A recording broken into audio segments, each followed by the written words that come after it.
It begins with the rain. It was not the kind of rain that falls softly to cleanse a place. It was the heavy, unrelenting kind that settles into your clothes, your skin, and refuses to leave. Gravesend was smaller than I remembered, though maybe it was I who had grown out of it. The town looked like a memory someone had left out in the cold too long. Every streetlight flickered, every porch leaned toward the past. I parked near the square and sat there for a moment, the engine humming beneath my hands. The radio kept whispering static and I let it. Somewhere out there, they were reading his name again. General Richard Willis. Hero, patriot, father. I could almost hear the applause before it began. When I finally stepped out, the wind shoved rain into my face as if to say, "You shouldn't have come back." I zipped my coat higher and started walking toward the memorial site. The crowd was already gathered. Rows of umbrellas bloomed like black flowers. A military choir hummed a low dirge. Cameras hovered in the background, lenses glinting like small eyes. The smell of wet metal and coffee filled the air. I recognized a few faces, people from when I was still part of the world. Some looked away, others stared too long, trying to place me. They wouldn't dare speak my name, not here, not today.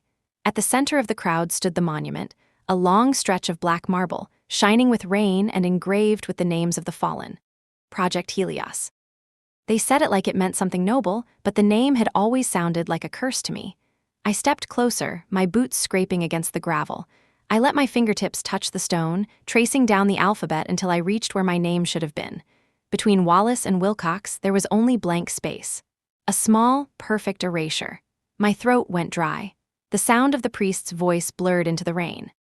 For 6 years, I had pretended that I didn't care what they had done to me, the files deleted, the records sealed, the world convinced I was dead. But seeing that empty space carved where I should have been remembered was like being killed again, cleanly, quietly, and officially. "Still think you belong here?" The voice came sharp, cutting through the storm. I turned. Margaret, my sister, the perfect one, the one who stayed. She was dressed in black like everyone else, but her black was the kind that made a statement. Her lipstick didn't smudge even in the rain. Her eyes met mine with the same measured distance she used with reporters. "I came to say goodbye," I said. She tilted her head, studying me as if I were a headline she couldn't quite trust. "To him or to your ghost? Does it matter? It does if you keep trying to haunt the living." Her tone was controlled, but her jaw was tight. The years had changed her face, fewer freckles, more angles, the kind of transformation that came from good lighting and hard choices. "I didn't think you'd come," she said after a moment. "I didn't plan to." "Then why are you here?" I looked back at the marble. "Because he erased me, and I need to see what that looks like." She followed my gaze. "Maybe he was protecting you. Is that what they call it now?" Something flickered in her eyes, a mix of guilt and something else, fear maybe. Then she looked past me, signaling to a man in uniform. "They'll be starting the procession soon. You shouldn't stay." "I already stayed too long," I said. Margaret hesitated. "Rowan, not everyone wants the truth dug up again." "Then they should have buried it deeper." She opened her mouth, then closed it, turned away, and disappeared into the cluster of umbrellas. I stayed behind until the hymn ended. The rain kept coming, pooling in the grooves of the marble, filling the letters like small rivers. When everyone left, I crouched beside the stone, tracing that smooth, blank surface again. No rough edges. No cracks. The erasure had been deliberate, recent. Someone had ordered it. I pressed my palm against the cold stone. For a second, I thought I felt a heartbeat underneath, steady and slow. But it was only the echo of mine. A flash of light caught my eye, a reflection from one of the security cameras mounted above the gate. It turned slightly, focusing on me. I stood up. The wind tore through the flags. Somewhere, a recording device hummed softly. They were watching the memorial even now. Not for vandals, not for mourners, for ghosts like me. I walked away before the silence could swallow me. On my way back to the car, I noticed a black SUV parked across the street. The windows were tinted, the engine off, but I could feel eyes inside. I reached for my keys, pretending not to notice. The moment I turned the ignition, the SUV headlights blinked twice, once like a greeting, once like a warning, and then went dark again. As I drove out of the square, the radio finally cleared. A voice read out the names of the fallen from Project Helios. My name, of course, was not among them. When the announcer finished, the station crackled and switched to white noise. But before the static took over, I could swear I heard another voice, low and distorted. It said my name. Then the line went dead. I took the long road back to my father's house because the short way felt like surrender. The windshield wipers fought the rain and lost. Trees hunched over the road as if they wanted to listen to the engine and memorize the way I breathed. The smell inside the car was damp upholstery and old coffee. I kept one eye on the rearview mirror, waiting for the black SUV, but the mirror showed only my own face, pale and sharper than I remembered. The driveway gravel cracked under the tires. The porch light was still on, the same gold bulb he always left burning like a lighthouse for a ship that was never coming home. The key stuck in the lock and then gave in. The door swung open with a sigh that sounded almost relieved. I did not turn on the lights at first. I let the house introduce itself in shadows. The hall was lined with framed commendations and photographs from a life that had been curated for guests. My father in dress uniform. My father shaking hands with someone important.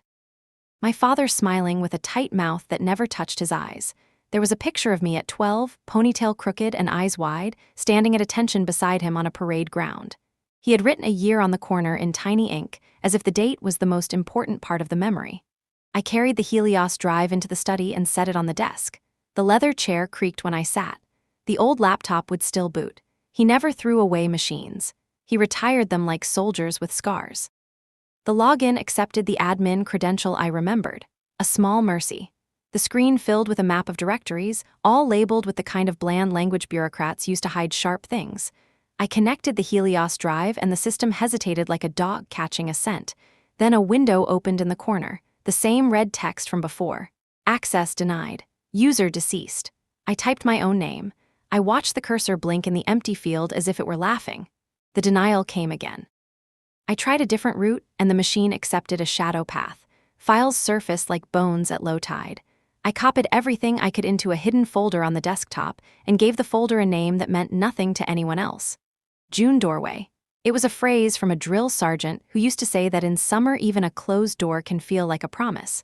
Rain ticked against the window.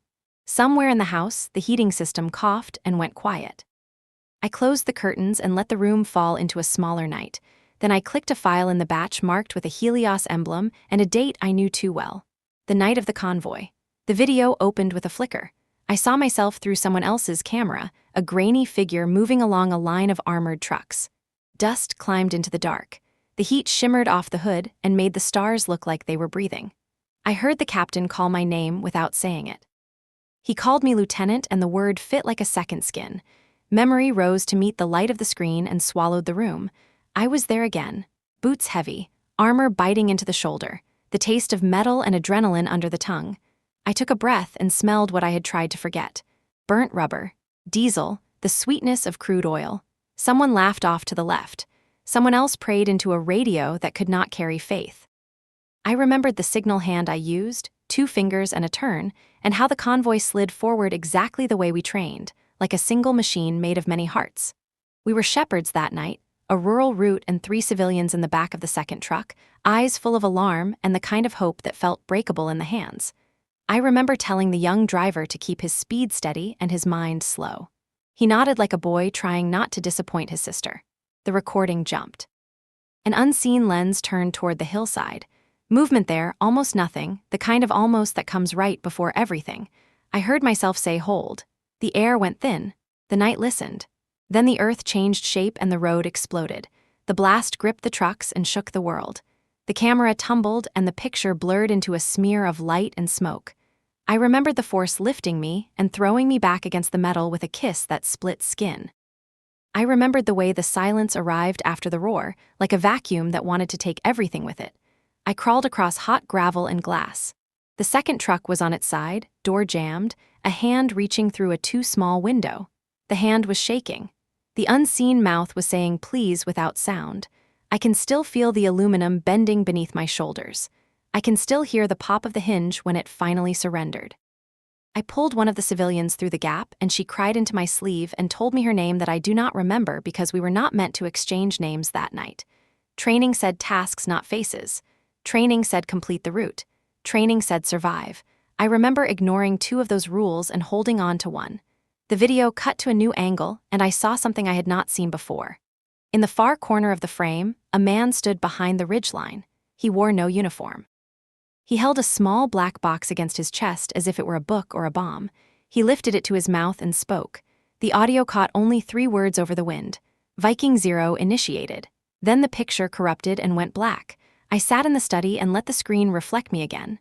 My hands were steady. My pulse was not. I closed the file and opened another one that had been modified the day after the convoy. This one was a report, stripped of adjectives, narrowed to verbs. It said the route had deviated by 0.6 miles without authorization. It said the blast radius was increased because of a delay caused by an officer whose name did not appear. It said the civilians were recovered by unknown parties and later transferred to a third country. It said the officer of record was reassigned. It did not say where. In the corner of the page was a short footnote, 2 letters and a number, VZ1. I clicked the note and a reference chain appeared, all of it redacted except the title, Viking Zero Protocol.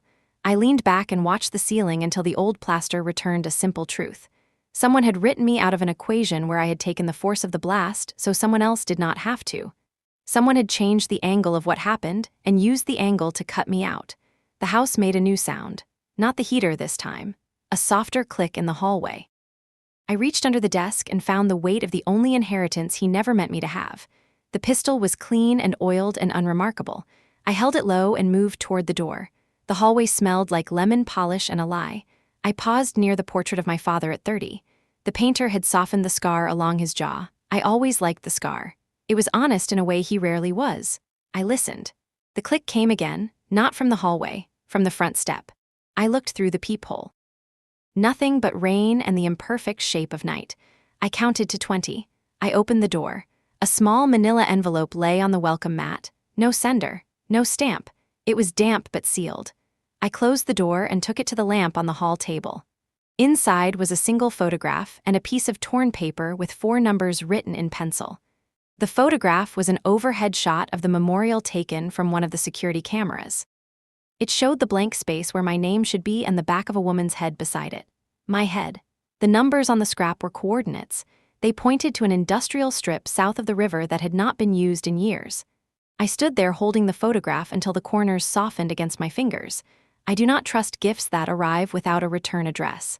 But invites come in many shapes. Some arrive as doors, some arrive as traps, some arrive as both. I returned to the study and opened the curtains. The street was empty. The SUV had not followed me here, or it had and decided to hide where I could not see it. The clock on the mantel told me it was almost midnight. My father kept it wound for as long as I can remember. I wound it again and the gears inside whirred with a stubborn life.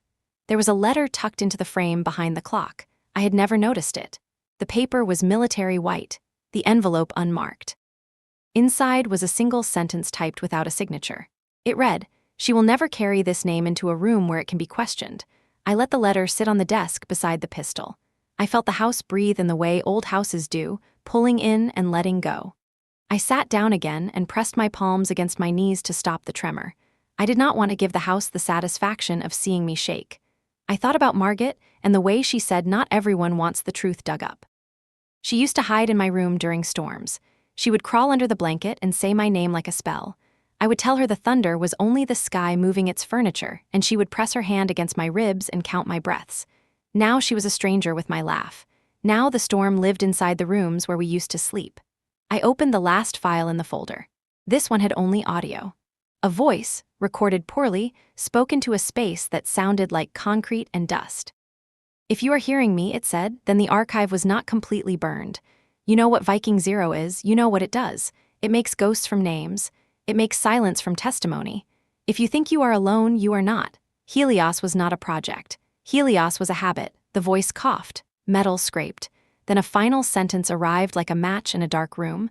"Trust the one who left. Do not trust the ones who stayed." The recording ended. I looked at the walls that still smelled like my father's uniform and felt a small part of me go quiet. Trust the one who left. That left me with very few choices. I shut down the computer and slid the drive into the lining of my coat. I moved through the house, turning off lights one by one until only the porch lamp remained. On my way to the door, I stopped at the memorial shelf where my father kept a folded flag beneath a glass dome. I lifted the dome and touched the fabric. It was thin and cool, and I had no right to it and every right to it. I whispered into the room because sometimes the house is the only witness you are given. He erased me. The words hung there, thin and sharp. The house did not answer. Houses never do. They hold your secrets for a fee. I locked the door and stood on the porch, listening to the rain pour through the gutters and into the thirsty dirt. The night smelled like wet limestone and the kind of decision that will not wait for the morning. In the distance, a train called out and the sound threaded the air between here and whatever waited at those coordinates. I put the photograph in my pocket. I stepped off the porch and felt the cold water roll into my boots. It did not matter. The memorial had shown me what I was not allowed to be. The house had reminded me who made that choice. The files had given me a name for the knife he used. I walked toward the car, and the rain said the same thing the road always says to the person who returns. You can leave again, but it will cost you. I got in, started the engine, and watched the porch light through the windshield. Then I turned the wheel and let the night take me where it needed me to go. That is how the first night began, with rain, with a blank space on a stone, with a door that had finally learned how to open both ways. The coordinates took me to the south edge of the city, where the river ran black and slow. Old warehouses leaned into one another like tired boxers. A chain link fence rattled in the wind. The place looked dead, but the kind of dead that remembers how to breathe when no one is looking. I killed the headlights a block early and rolled to a quiet stop. The rain had thinned to a mist that turned every street lamp into a halo. My breath fogged the window as I watched for movement. Nothing.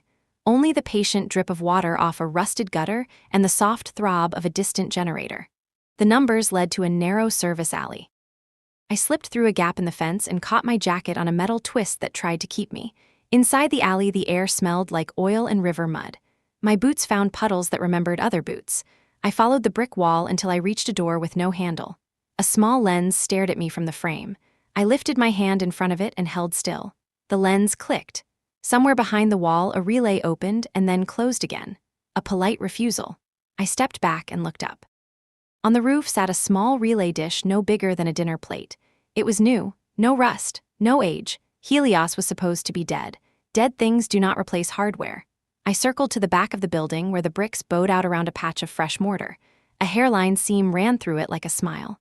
I pressed my fingertips along the seam until I felt the soft give of silicone.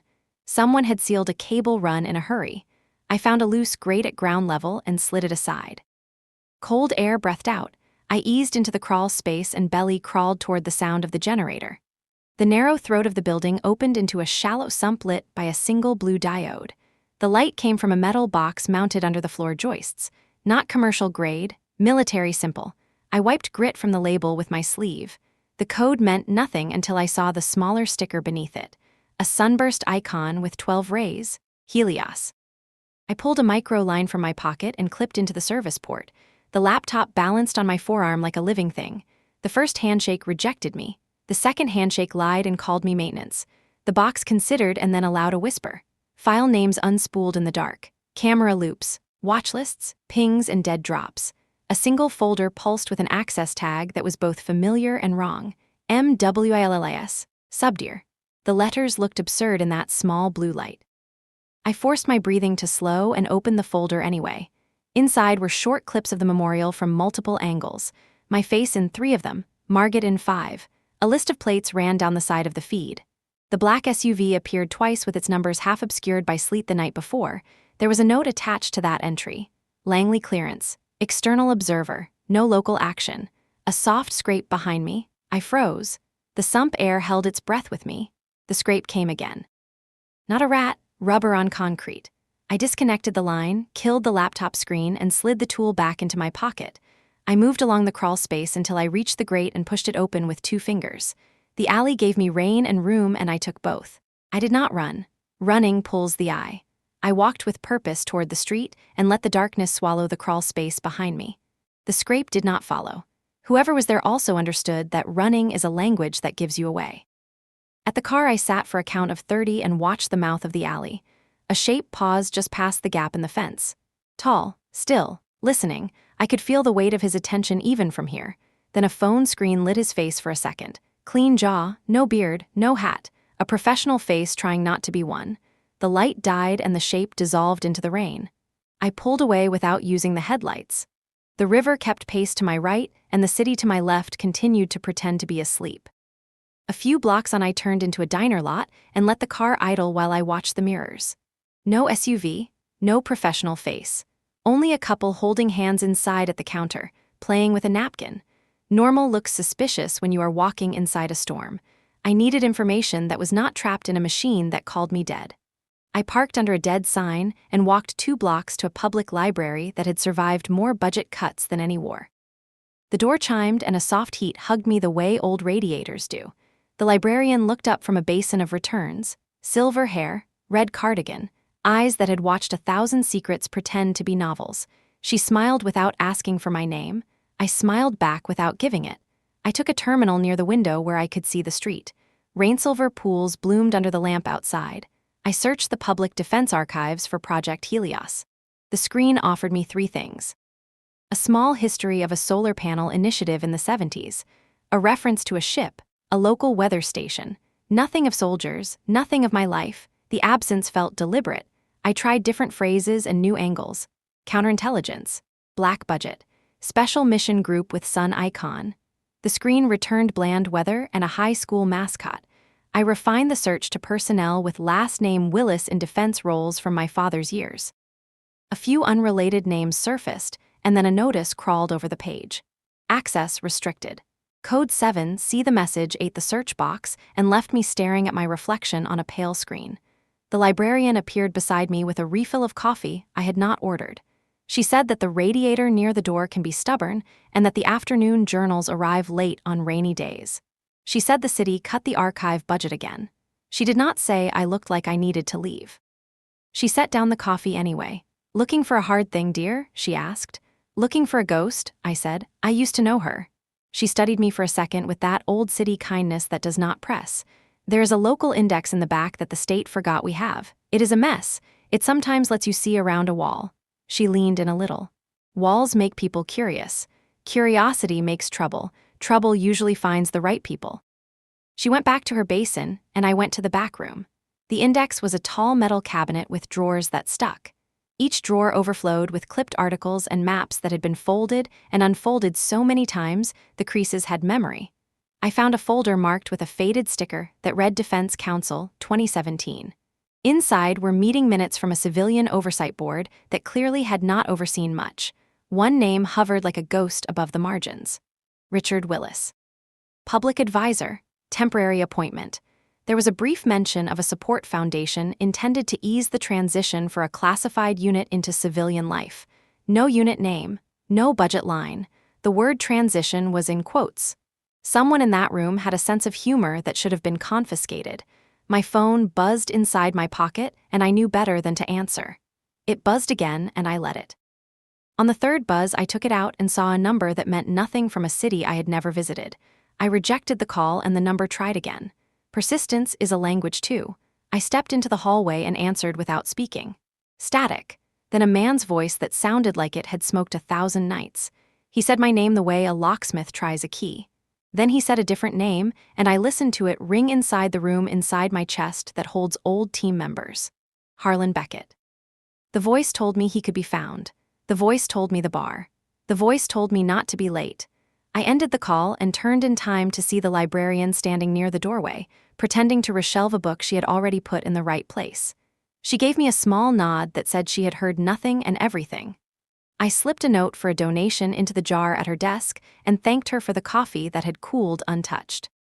Outside, the rain had steadied into that quiet vertical fall that looks almost polite. A bus sighed to a stop and emptied 3 souls into the dusk. I walked the opposite direction.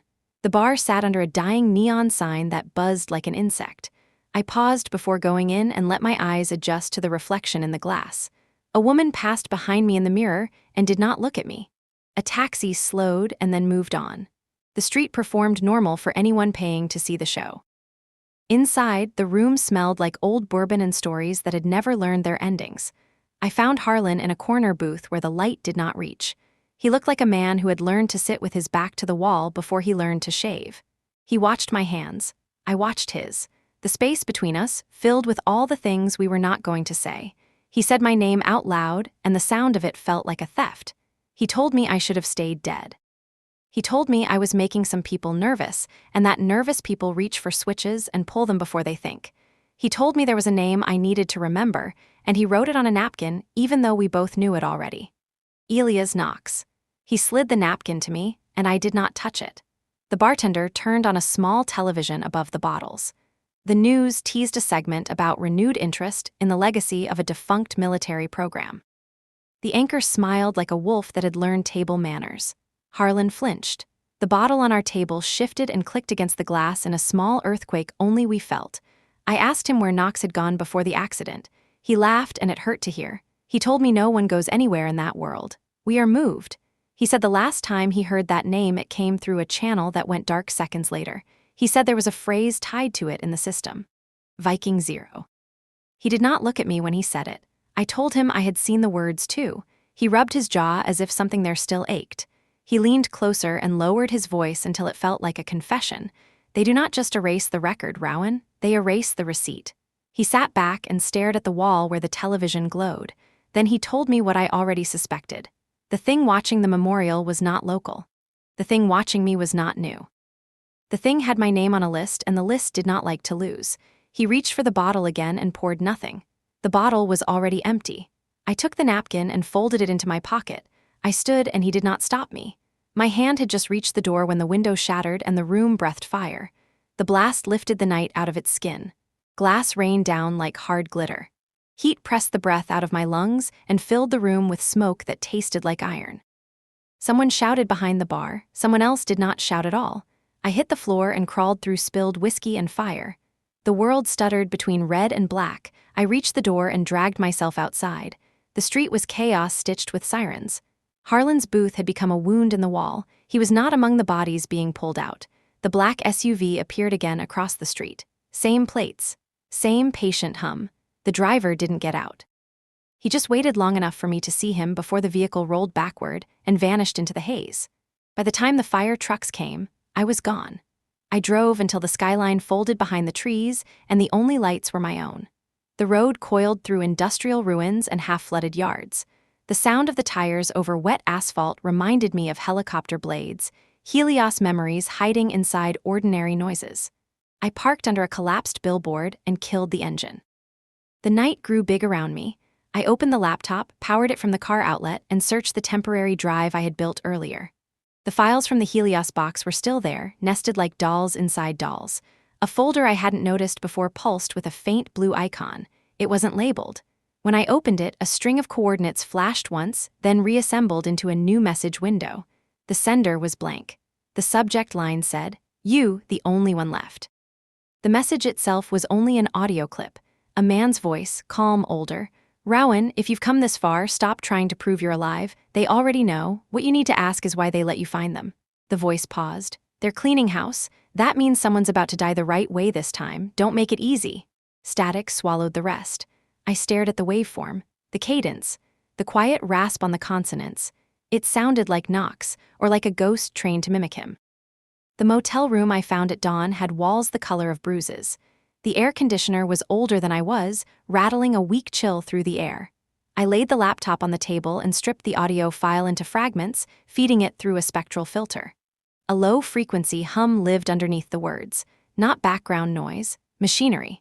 It repeated every 6 seconds with a harmonic I recognized from years of comms. Military encryption pingback. Whoever sent the message had recorded it inside a secure Helios node that should have been destroyed years ago.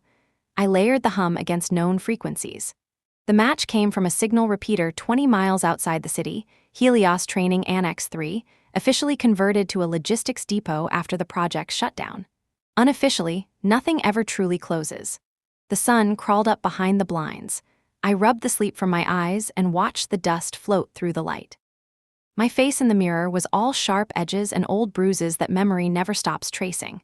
Every step deeper into this thing brought me closer to the version of me they erased, the one that followed orders, that believed in missions.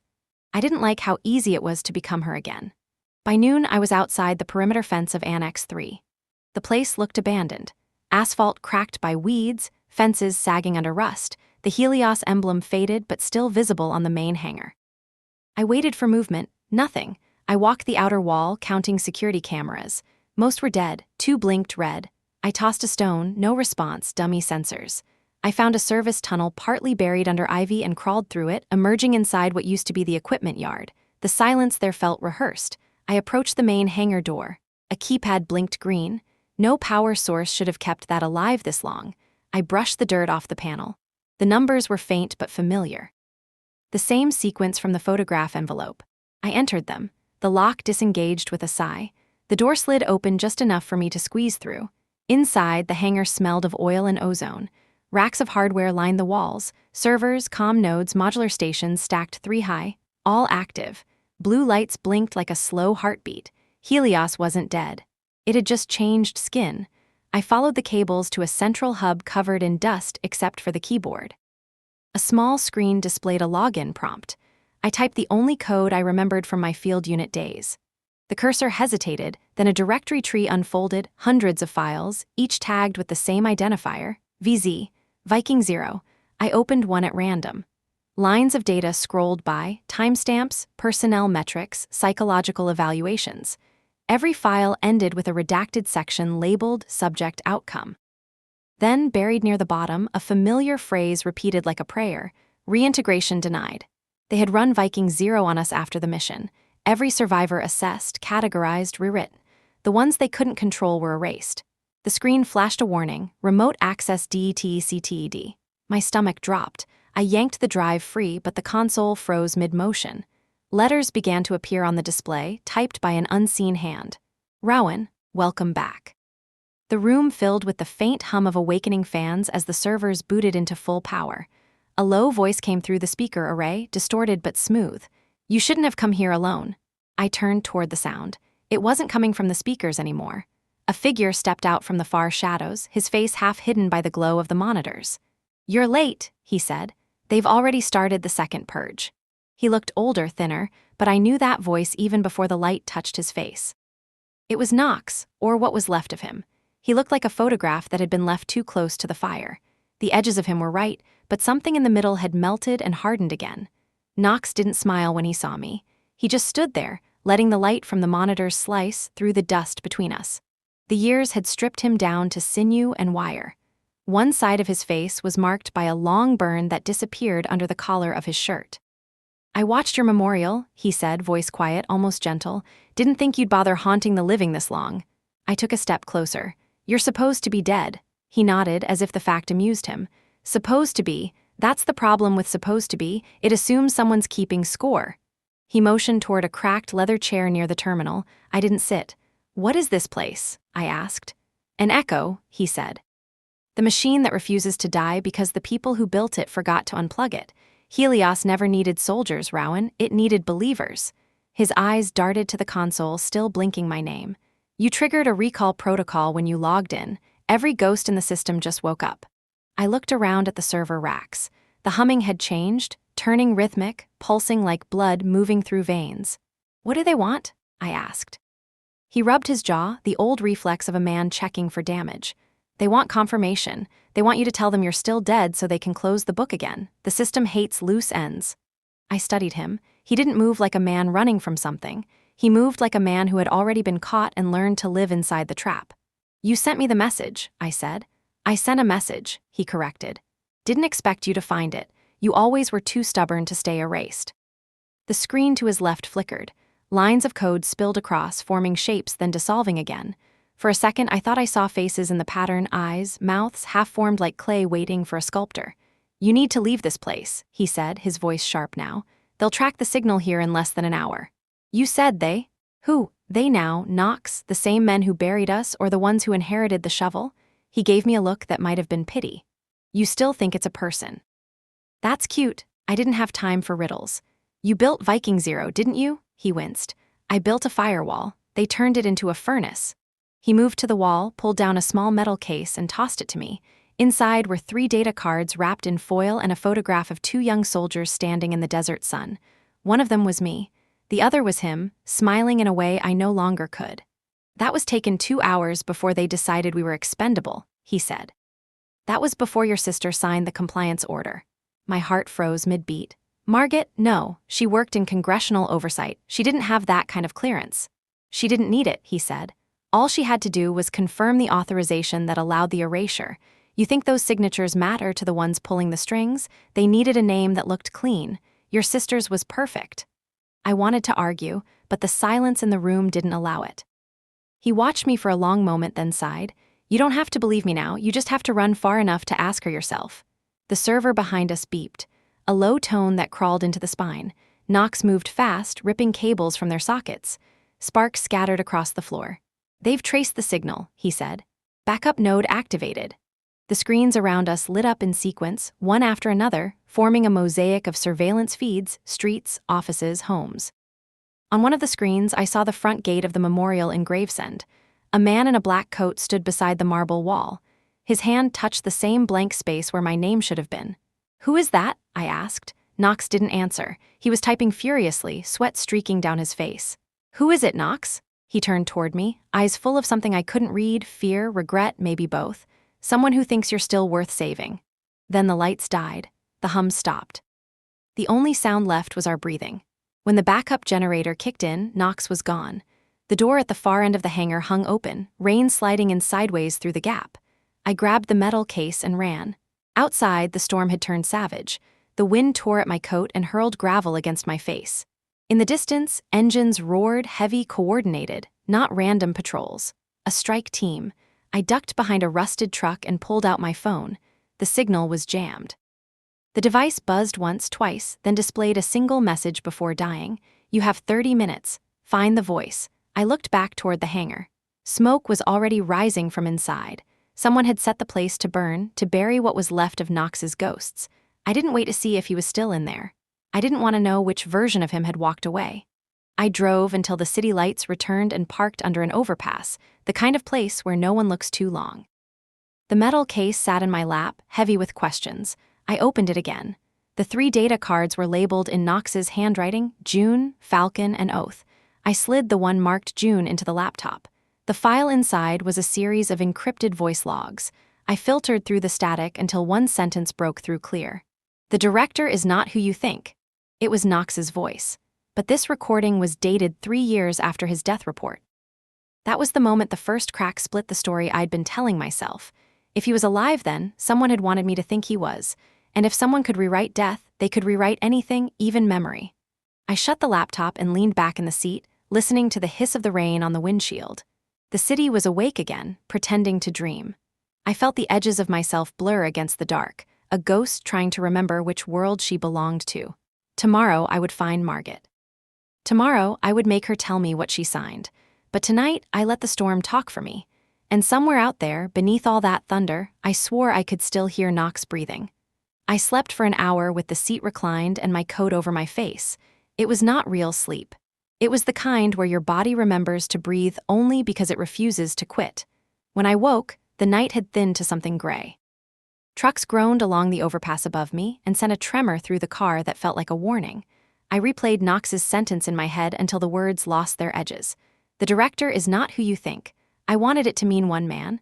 I wanted it to mean my father. Clean villains make the story easier to lift, but the recordings did not care about my convenience. Someone had built a room where truths could change clothes. The phone came back to life just long enough to show me 2 messages. The first was from a blocked number with a single line. "Annex 3 is gone."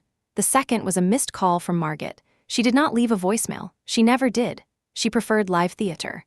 I drove to her office knowing I would not find her there. The lobby security guard recognized me and pretended he did not. He asked for identification I did not have and then waited long enough for me to understand that he had been trained to stall. I thanked him for the delay and left.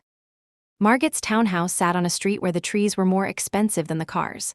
Her porch light was off, curtains drawn. A neighbor watered plants in a sweater that cost more than my truck and smiled like a gate. I walked around the block twice and counted the cameras. 3 city cams at the corners. 2 private lenses tucked under eaves that matched the brick so well it felt intimate. I let them see me. If Margaret was inside, she would feel it. The door opened before I could knock. She stood in the frame with a scarf wrapped around her shoulders like armor. There were purple moons under her eyes. She did not invite me in. She stepped onto the stoop and closed the door behind her. That distance was its own language. "You win," she said. I did not know which game she meant. She looked at my face and found the question there. "You were right to come back," she said. "Someone needs you to. The story was never finished and it is eating them." I kept my voice level. "Who is the director?" Her mouth pressed into a thin line that reminded me of the day she learned how to lie without blinking. "It is not a single name, Rowan. It is a position that moves. A relay. When one burns, another lights. People like father stand in front of the camera so the relay can breathe." "Did you sign it, Margaret?" She flinched. The scarf slipped and she gathered it quickly like the answer had fallen with it. She took a breath and put the words on the step between us. I confirmed a compliance note. They told me it was a clerical clearance to align civilian oversight with a special program in drawdown. They did not tell me the program would use my name as a blade. They did not tell me the subject was you. You knew enough to know it mattered, I said. She did not argue. There was relief in surrender. She lifted a palm like she could catch the rest of the rain in the air. They brought me into a room and showed me a chart with boxes and arrows. The officers in that room spoke carefully and never used pronouns. They said transitioning assets. They said risk bands. They said voluntary reintegration pathways. I wanted to ask what it was called. They said names are not helpful. They said I could help you by helping them finish. Finish what? The scarf tightened. The erasure, she said. They promised it was only in the record. They said sometimes it is kinder to let a person go on paper so they can go on breathing in private. They told me it would protect the family. They said a scandal would destroy all of us. She wiped her eyes once, angry at the tears. I thought protecting us meant protecting you too. I almost told her that we cannot protect each other from the parts of ourselves we choose. I almost told her that her mourning for our family was a leash she wrapped around her own throat.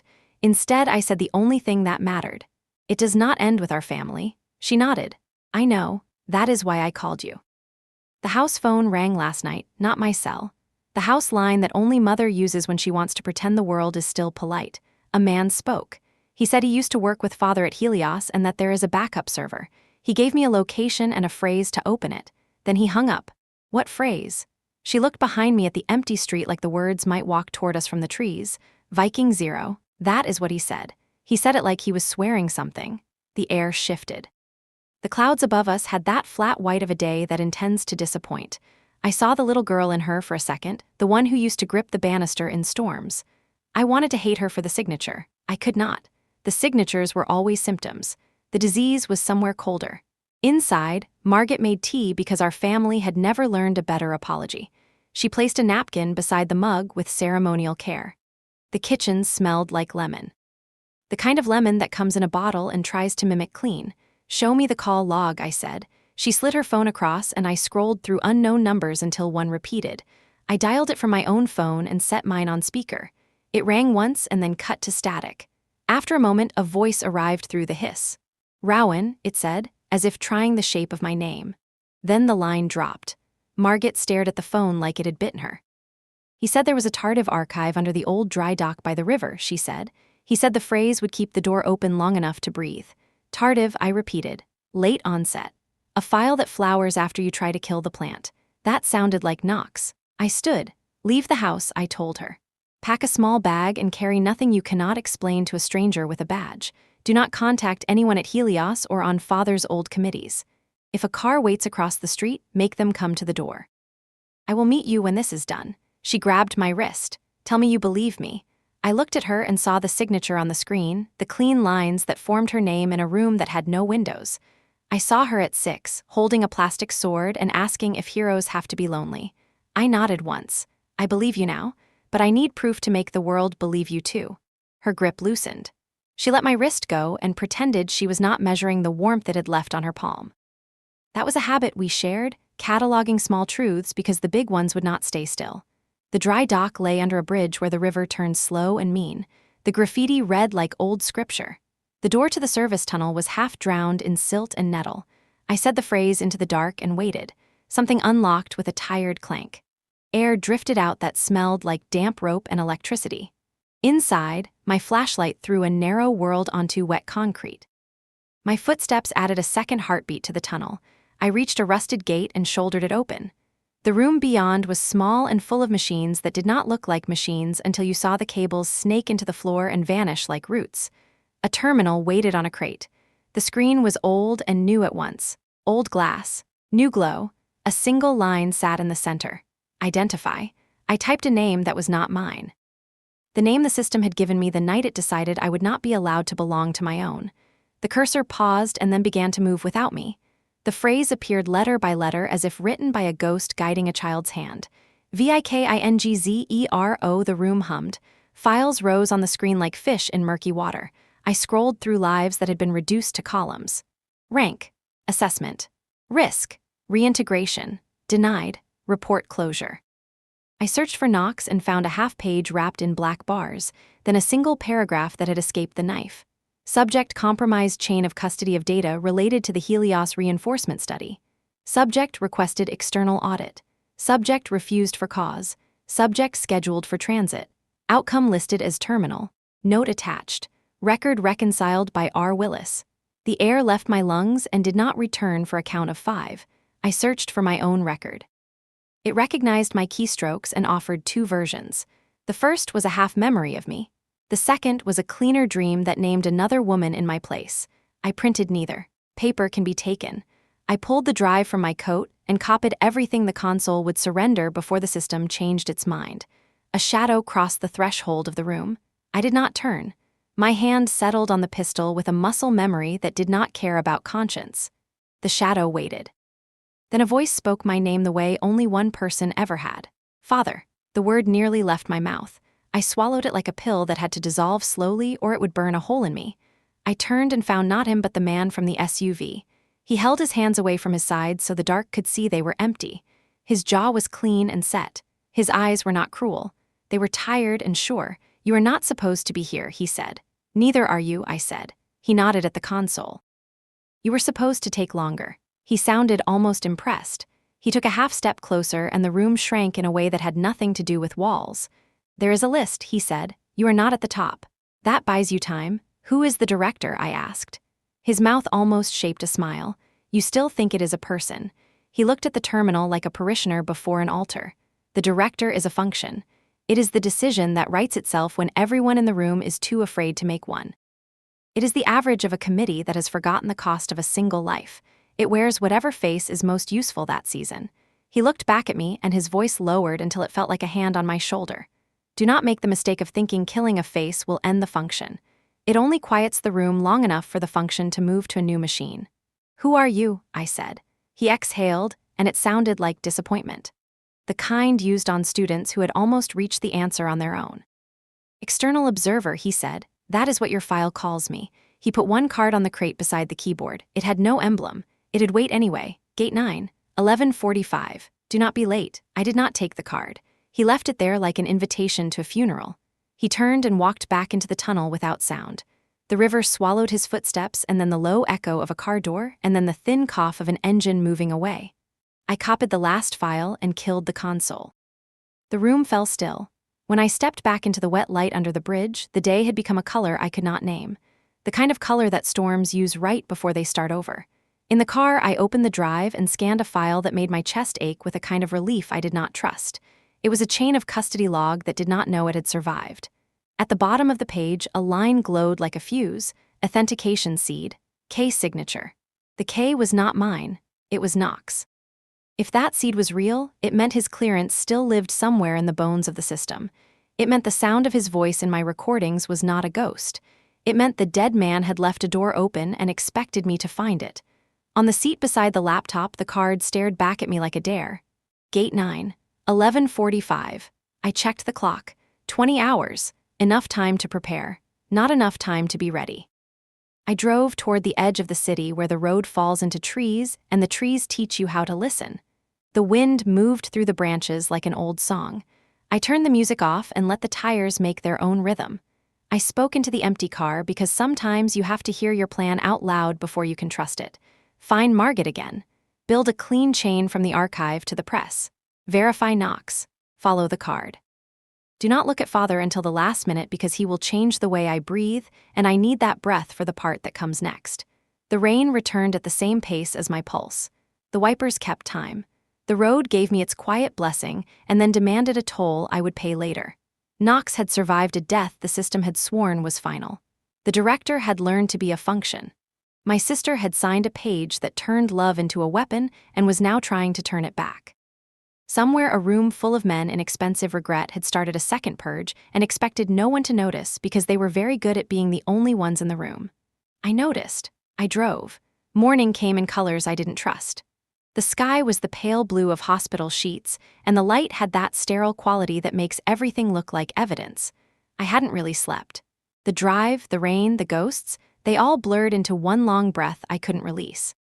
The card sat on the dashboard, catching the light. Gate 9, 11:45. I had turned it over 100 times through the night, looking for a clue in the ink, in the indentation, in the way the letters sat just too perfectly on the paper. The weight of it said military, but the cut said corporate. Whatever waited at that gate didn't belong to one world anymore. I showered in a truck stop motel where the water never got warm and changed into the kind of clothes that make people forget your face. Gray hoodie, black jeans, no color, no statement. I tied my hair up and looked at the mirror until I couldn't recognize myself again. That's how you survive in systems that prefer you dead. You become someone the cameras can't remember. The drive to the coordinates took me south, past the industrial district, into the airport perimeter roads. Cargo planes moved in slow arcs above me, their bellies reflecting the morning sun like silent witnesses. The GPS froze half a mile out, just static and a single word pulsing at the corner of the screen. Restricted. Gate 9 wasn't on any official map, but the road was there, paved clean, lined with reflective poles that hadn't seen decay. Someone maintained this place. Someone wanted it invisible but operational. I parked where the asphalt ended and walked the last stretch. The air smelled of jet fuel and rain-soaked metal. Ahead, the gate rose from the mist, tall, seamless steel with no guard booth, no number, just a small black scanner mounted waist-high. The card in my pocket felt heavier. When I slid it through the reader, a faint tone hummed. Then the door unlocked without fanfare, opening inward like a sigh. Inside was not an airport. It was a corridor of light. The walls were glass, the floor matte black. My reflection followed me from every angle, fractured into dozens of versions that all walked slightly out of sync. Somewhere above, I could hear turbines not from planes, but from cooling systems. The hum of machines that think faster than people. A woman waited at the far end. She wore a white coat and the kind of stillness that only comes from power. "Rowan Willis," she said, as if greeting a file rather than a person. "You made good time." I kept my distance. "Who are you?" "Someone who prefers not to waste introductions," she said. "I'm here to complete the debrief." I didn't agree to any debrief. Her smile was clinical. "You did when you activated your access card." She gestured to a chair against the wall, sleek, metallic, too symmetrical to be comfortable.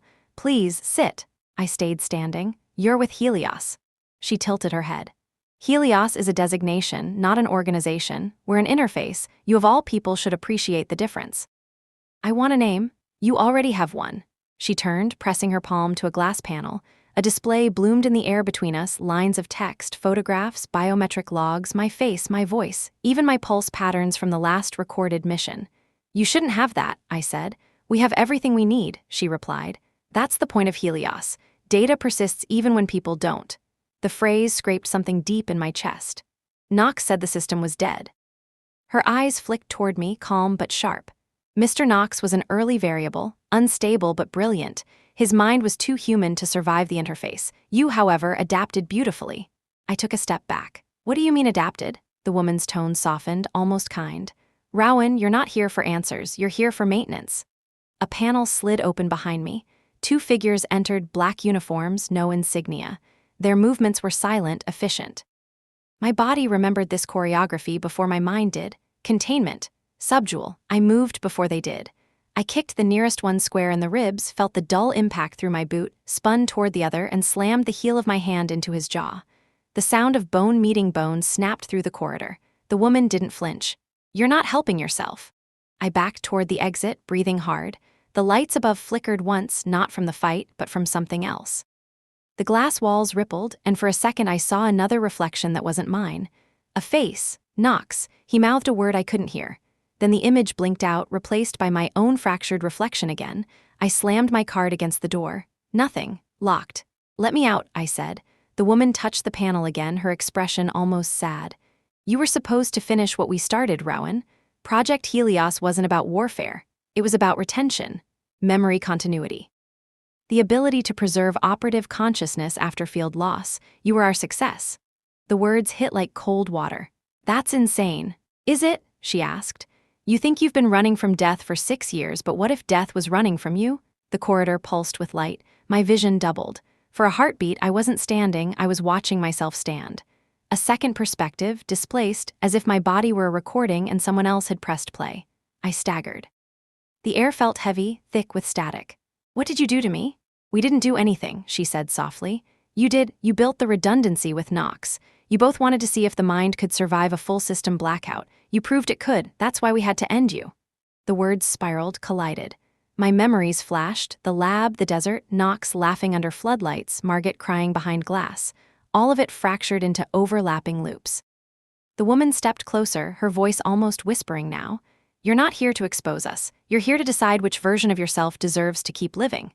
The lights dimmed. The corridor walls faded into black. The hum rose like wind. Somewhere deep inside the static, I heard Knox's voice again, faint, strained, but real.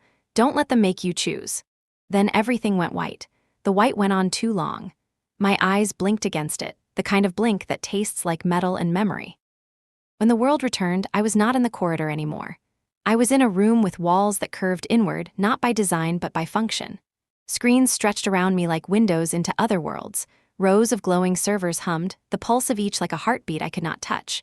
The air was sterile but carried the faint trace of ozone, hot and sharp. The woman from before stood across from me. Her coat was gone. Now she wore a dark jumpsuit, sleeves tight, hands empty. She did not need the weapon. I did not either. I knew already how to move inside a room that wanted to trap me. "You're awake," she said. Her voice echoed slightly, as though filtered through the space itself. "I am," I replied, my throat raw. My hands flexed, fingers brushing the pockets where a pistol and a small drive waited. "Now tell me why." She gestured to a panel at my side. Images flickered, old photographs, video stills, logs of missions I barely remembered, all rearranged into a tidy archive. There were timestamps, tags, encrypted notes. A single name repeated across all records, Rowan Willis. But some of them were crossed out, some of them were replaced with someone else. "Viking Zero," she said, not as a threat but as a fact. "Do you understand now?" I swallowed hard. My mind reached back into the memories I had kept hidden. The night in the desert, the convoy, the explosion, Harlan, Knox, all of it. And the files on the drive, everything had been rewritten. "I know enough," I said. "I know what you are, what Helios is, and what Knox did." Her eyes flickered with something like admiration. "Then you know this is not about punishment, it is about testing limits. You and Knox survived when no one should have. That is why you are here. That is why you are still alive." I clenched my fists. "Alive? You call erasing us alive?" The screens shifted. New files appeared. My own face, older, overlaying images of the desert, the convoy, the memorial, and then one of the feeds showed Margaret. She was signing something, a clearance, a protocol, a sentence, my sister's handwriting on a line that executed my erasure. I stepped back, nearly falling. She signed it," the woman nodded. "She believed it would protect you, and yet here you are. The system failed her calculations, failed everyone who trusted it." I felt the first real tremor of anger and betrayal.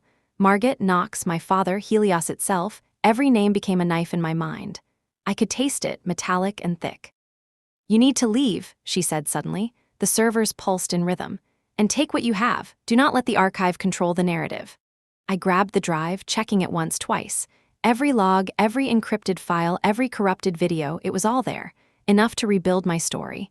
Enough to uncover theirs. The doors slid open with a hiss, the corridor beyond now familiar, yet alien. I stepped into the light and felt the wet air of the industrial zone. The rain had returned, soft, almost polite. I drove back into the city, holding the drive close. The hum of the servers seemed to linger in my skull.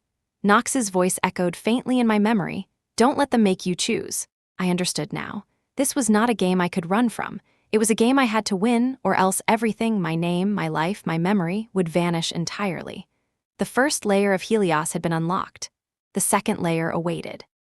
And somewhere in the storm, the first whispers of the truth were beginning to form. Margaret's voice was the first real thing I heard when I crossed the threshold of the safe house. She hadn't changed much, not in the way that mattered. The girl I remembered, the one who hid in our shared room during thunderstorms, was still there somewhere beneath the measured, polished exterior. "Rowan," she said. That one word carried years of unspoken accusation, regret, and relief. I didn't answer immediately. I let her see the weight of the drive in my hands. The files inside weren't just data. They were evidence, memory, proof, and betrayal all rolled into one cold mass. She gestured toward the table. I set the drive down carefully like it was alive. "I thought I did the right thing," she said quietly. "I thought if I signed the order, the program would leave you alone. I thought it was the only way to protect you." I stared at her, the line between anger and disbelief thin as glass. "Protect me? By erasing me." Margaret flinched. Her eyes flicked to the floor, to the edge of the table, then back to mine. "I didn't know it would go this far. I didn't know they would rewrite everything, your life, your name, the records." I wanted to shout. I wanted to tear into her and demand why she had let this happen. but the exhaustion of 6 years of being erased, hunted, and rewritten muted the rage. I closed my eyes for a fraction of a second and let the silence speak instead. I opened the drive, showing her the files I had recovered. "Look at this," I said.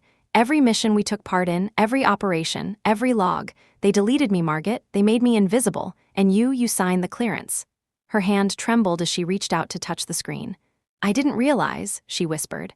"I didn't see what they were doing in the shadows. I thought if I helped, I could keep the family safe." I exhaled slowly. My pulse still rattled in my ears, but I needed her cooperation now, not anger. "We need to rebuild it," I said. "We need to trace Knox, find the backups, everything. If we don't, it's over. They win and I never existed again." Her eyes met mine, steady now. "Then we do it together, whatever it takes." We worked in tandem, side by side, decrypting Knox's files, cross-referencing dates, locations, and personnel. Every new file added a piece to the puzzle: the operations that had been hidden, the protocols that had ensured my erasure, and the subtle manipulations that had kept everyone blind. Hours passed. The sun outside rose and fell as we moved through encrypted logs, voice recordings, and security feeds. Knox's voice appeared again in the audio files, fractured, strained, sometimes desperate. He had left breadcrumbs that only someone willing to follow the chaos could interpret. And then I found it. A folder marked Directive Alpha 12. I opened it carefully, my breath caught. Every document was official, signed, and time-stamped. And there it was, Margaret's signature, clear and unmistakable. I didn't know," she said, her voice barely above a whisper. "I never thought it would, you." The air in the room became heavy with realization. The betrayal was not born of malice, but of fear, calculation, and obedience. She had been coerced by circumstance, yet the system had turned her action into a weapon against me. I sat back, letting the magnitude sink in. "We're not just fighting the system anymore," I said. "We're fighting the lies it made us live with." Margaret nodded, determined. "Then we finish it. Together." Outside, the city moved on, oblivious to the quiet storm we were building inside the walls of that room. Inside, we traced the signals, decoded the remaining files, and began the meticulous work of exposing the truth. Knox's voice guided us, and for the first time in years, I felt a small shard of hope piercing the haze of my erasure.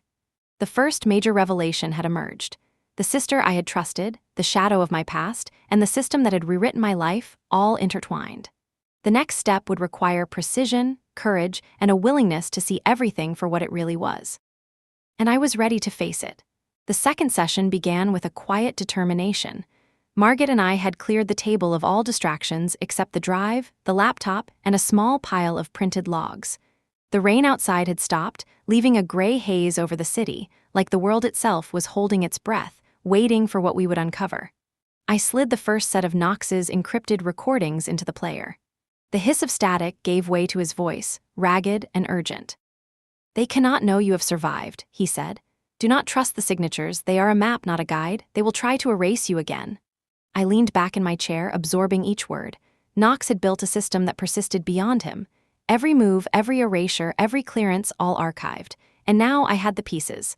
Margaret hovered beside me, her hands folded tightly. Her eyes were red from sleeplessness, but she was alert, scanning each log as I played it. "Rowan." "I didn't know how deep it went," she said softly. "I only knew that if I didn't sign, they would have erased me too. I thought I was saving you, but..." I didn't interrupt. There was nothing to say that could undo 6 years of absence, 6 years of living in erased spaces. We began cross-referencing the timestamps. Every instance where my records had been removed, overwritten, or corrupted had a corresponding directive signed with Margaret's authorization. I could feel the betrayal like a weight pressing against my chest, but also the reasoning. She had been coerced, manipulated, just as we had all been. As the hours passed, the room became a map of half-truths and hidden manipulations. Knox's voice interspersed with the system logs, giving context, revealing that Helios, Viking Zero protocol, had been designed to eliminate operational shadows, officers whose actions might expose the unit's misdeeds. Every log was a brick in the wall of the truth that had been hidden from me.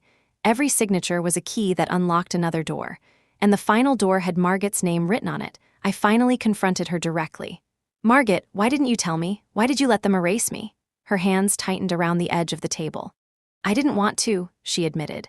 I thought if I followed the protocol, you would survive anyway, that somehow the system would protect you." I trusted them more than I should have. Her confession left a hollow ache in my chest. Not anger, exactly. Not yet. Just the cold realization that survival had been a decision made without my consent, executed by my own sister. I rubbed my temples and then turned back to the drive. There were more files. Hidden directories, subfolders within subfolders, some of which hadn't been accessed in years. I played a recording marked Audit 12 Helios. A distorted voice outlined the systematic purging of personnel, both field operatives and administrative witnesses. The erasures were precise, legal, bureaucratic, ruthless. Margaret leaned closer to the laptop, reading over my shoulder. "We have to use this," she said. "We have to show it all. If we don't, they'll do it again to someone else, maybe worse." I nodded, finally allowing the anger to sharpen into focus. We expose the entire archive. We rebuild the story as it should have been. And we make sure every name erased is remembered. We worked late into the evening, decrypting files, cataloging evidence, and tracing Knox's hidden communications. Each discovery made the reality of my erasure sharper, but also offered the tools to fight back. By the time night fell again, we had built a full chain: my missions, Knox's messages, Margaret's signatures, the protocol documents, enough to expose the orchestration of my disappearance. Enough to challenge the system that had tried to delete me. I leaned back and finally let my eyes close for a moment. The first major revelation had been unearthed. The sister I had trusted had been forced into complicity, Knox's warnings were true, and Helios remained alive in ways no one was supposed to realize. The storm of truth was only beginning, and we were ready to face it together. The morning of the memorial was unnervingly calm. Gravesend's square looked ordinary enough, but I knew better. Every street lamp, every camera, every reflective surface could be part of their surveillance. The city seemed to hold its breath. Margaret and I arrived before the crowd. She stayed a step behind me, her hand brushing the sleeve of my coat without contact. No words, none were necessary. We carried the drive like a coffin, heavy with everything we had uncovered. The memorial itself was immaculate. Soldiers stood in perfect rows. Families whispered. The mayor gave a small nod to General Willis, who stood tall on the dais, medals catching the light. A careful performance of honor. I felt the weight of the years press down. Every step toward the stage was measured. I wasn't just approaching a monument, I was approaching every lie that had tried to bury me. We set up in the corner of the square, close enough to see the stage, far enough to remain unseen by casual observers. Margaret's hands shook slightly as she connected the laptop to the auxiliary feed. I leaned over. "This is it," I said. "Once this goes live, there's no turning back." She nodded, her eyes steady now. "They can try to stop it, but they can't delete the truth anymore." I took a breath and pressed the keys. The screens mounted above the stage flickered, the broadcast feed paused mid-frame, and then the voice came. Knox's distorted, urgent voice filled the speakers. "They told me to bury the truth, but they forgot to bury the one who knows how to dig." Gasps echoed across the square. Soldiers glanced around, unsure of what was happening. The mayor looked alarmed. General Willis froze mid-gesture. Then the data appeared. Streams of Helios documents, video logs, and audio recordings filled the screens. Each file exposed a protocol, a manipulated record, a deletion orchestrated to erase people like me. On the main monitor, a recording of my father's voice played. "Erase her. No Willis shall remain on that list." The words struck harder than I expected. For a moment, I almost doubted it, but the files backed it up, every timestamp, every authorization, every signature. I stepped forward, standing beneath the glow of the broadcast cameras. I let my voice carry over the square. "This is who they tried to erase. This is the truth they wanted buried." Families turned toward the screens. Soldiers shifted uneasily.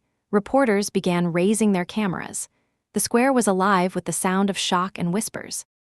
I let the laptop run, streaming everything we had recovered. Knox's files, Margaret's confirmations, the full chain of directives.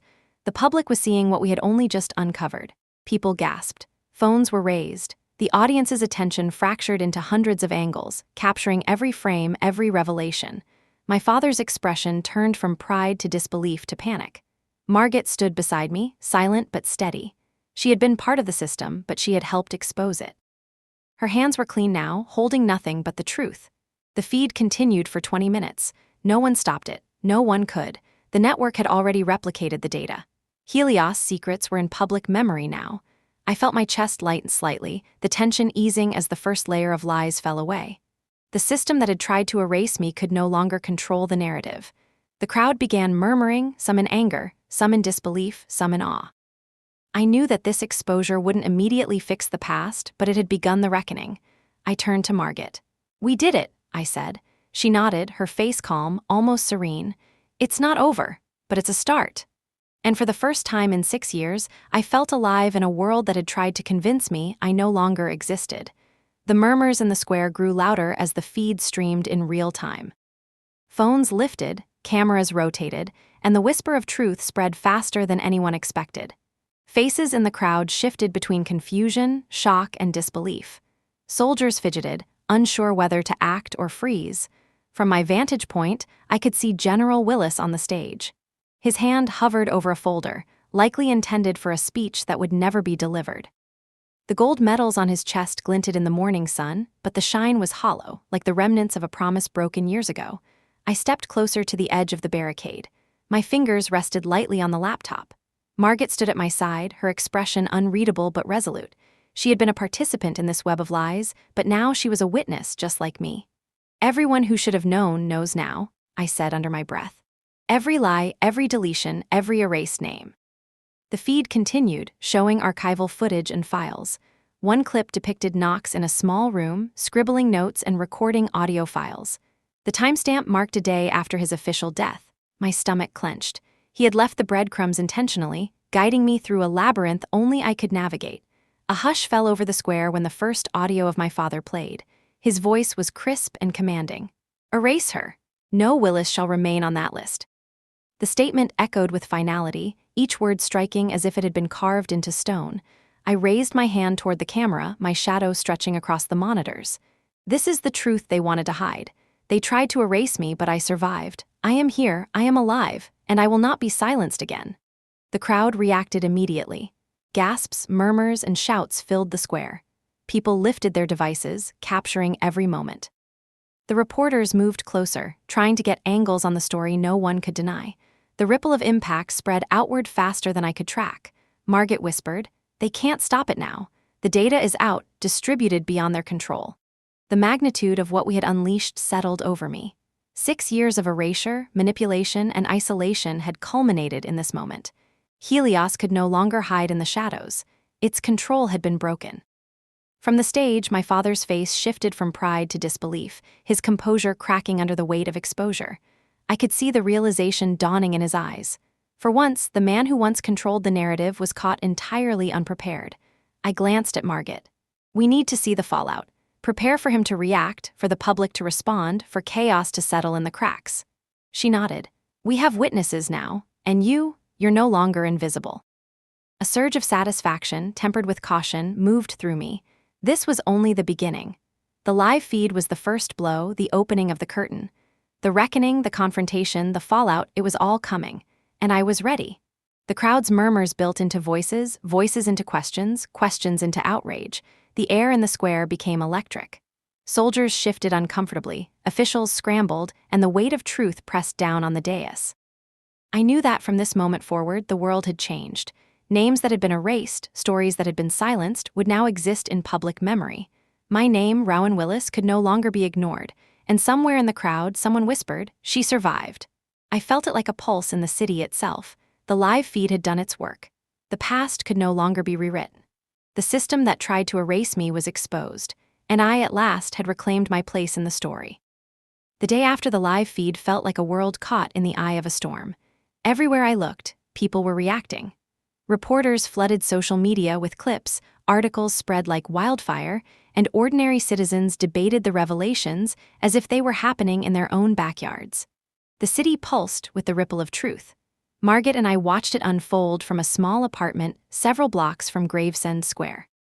The blinds were drawn, the room dim, the screens reflected on our faces in sharp, cold light. We didn't speak much at first. Words felt insufficient. The files, the recordings, the exposure, it had done its work, and yet the weight of it pressed on us both.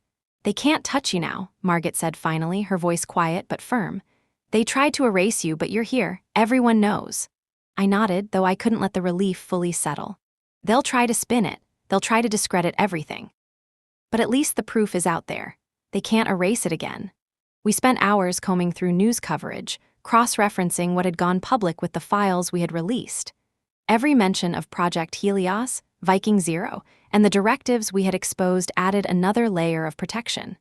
The system had thought it could overwrite history, but once information exists in the public domain, even the most powerful machine cannot fully suppress it. Then came the messages from allies and witnesses, former operatives, colleagues, even journalists who had received the feeds. Some were confused, some were outraged, some were quietly validating every log and note we had leaked. I realized then that this was more than just reclaiming my own story. It was about reclaiming the stories of everyone Helios had tried to erase. Each life, each memory, each sacrifice deserved acknowledgement. Margit sat across from me, her hands folded over the small stack of printed logs we had saved as backup. "I know I betrayed you," she said, voice low, measured, carrying the weight of remorse. "I signed that clearance, and I thought it was the only way to survive. I didn't know how far it would go." I reached across the table, placing a hand over hers. The gesture was simple, almost fragile, but it was enough. "We both survived it," I said, "and now we can help others survive the aftermath." She looked up, eyes meeting mine. "Then we do this together." The rest of the day blurred. Calls, emails, confirmations, interviews, each one reinforcing that the truth was now firmly in public consciousness. By evening, the sense of being hunted, of living as an erased entity, had diminished. Not gone entirely, but diminished enough that I could breathe without looking over my shoulder every second. I stepped onto the balcony for a moment. The city stretched before me, lights flickering like stars pressed to concrete. Somewhere, the wind carried faint traces of rain from the night before. I could almost hear Knox's voice whispering, urging me to remember the paths he had left behind. My phone buzzed with a message from a former operative. "You have time now. Rebuild, train them." I smiled. Not a full smile, not yet, but a beginning. I had a life to reclaim, a story to tell, and a legacy to rebuild. The live feed had been the first act of revelation. Now came the work of restoration. Margit stood beside me, silent. The tension between us had not evaporated entirely, but it had shifted. We had survived betrayal, exposure, and manipulation. Together, we could face what remained. I knew there would be challenges. The world that had tried to erase me still existed, still carried power. But I also knew that I could no longer be removed from it. My name, my memory, my existence, it was now indelible. I turned back into the apartment, feeling the first light of agency in years. The drive with Knox's files rested on the table, humming quietly like a pulse. It was not just a tool. It was a lifeline, a record of truth, and a promise that the past could not be rewritten without consequence. The wind shifted outside. Somewhere, a distant siren wailed. But for the first time, I felt in control of my own narrative. We were not just survivors, we were witnesses, and what remained was ours to protect, to preserve, and to make unassailable. The storm had passed. The reckoning was underway. And I, Rowan Willis, was finally awake in the world I had been denied for so long. The city had changed overnight. News crews were everywhere, flashing cameras and broadcasting the fallout of the live feed. Social media erupted with the evidence we had released. Every mention of Project Helios, every whistleblower statement, every signature and log became a digital monument that could no longer be erased. Margit and I sat at a small cafe away from the chaos, the laptop between us. We didn't need to talk immediately. The air was heavy with the realization that we had won a small but decisive victory, enough to expose the architects of my erasure, enough to give voices back to the ghosts Helios had tried to bury. "You did it," Margit said finally. Her voice carried no accusation now, only the gravity of truth. "We did it." I shook my head slightly. "I didn't do it alone. You helped. You could have stood aside, but you didn't." She smiled faintly, almost rueful. "I had to face what I'd done. The signature, the clearance, it wasn't malicious. I thought it was necessary. I didn't realize how it would be used against you." I took a deep breath, letting the tension loosen slightly. "I know. But we can't just stop here. They've already tried to erase others. We need to make sure it doesn't happen again. Helios, Knox, the whole system, we have to turn this into a record no one can delete." Margit nodded, reaching out to rest her hand briefly on mine. "Then we rebuild, together." We returned to the apartment, the quiet space where all our work had begun. The drive hummed softly in its case, filled with files, recordings, and proof of everything. The system had tried to erase me, but it had left breadcrumbs, and we had followed them to reveal the truth. I began drafting a message to the press and allies, a full disclosure of Helios, operations, Knox's recordings, and Margit's involuntary complicity. Every word had to be precise, every fact verifiable. There could be no room for erasure or manipulation. Outside, the city carried on, oblivious to the personal storms and triumphs happening in one small apartment. Yet through every street and building, through every device streaming the public feed, the truth was spreading, uncontainable. Hours later, we stepped out onto the balcony. The wind carried the faint scent of rain and asphalt, the soft hum of a city in motion. The streets were alive with reflection, conversation, and the slow processing of revelations that could no longer be ignored. I looked at Margit. We survived the erasure. We survived Helios. Now it's time to ensure what remains can't be taken from anyone else. She smiled, a small, genuine curve of relief. And you, Rowan, what remains for you? I turned to the skyline, the lights reflecting like distant stars, and felt a weight lift from my chest.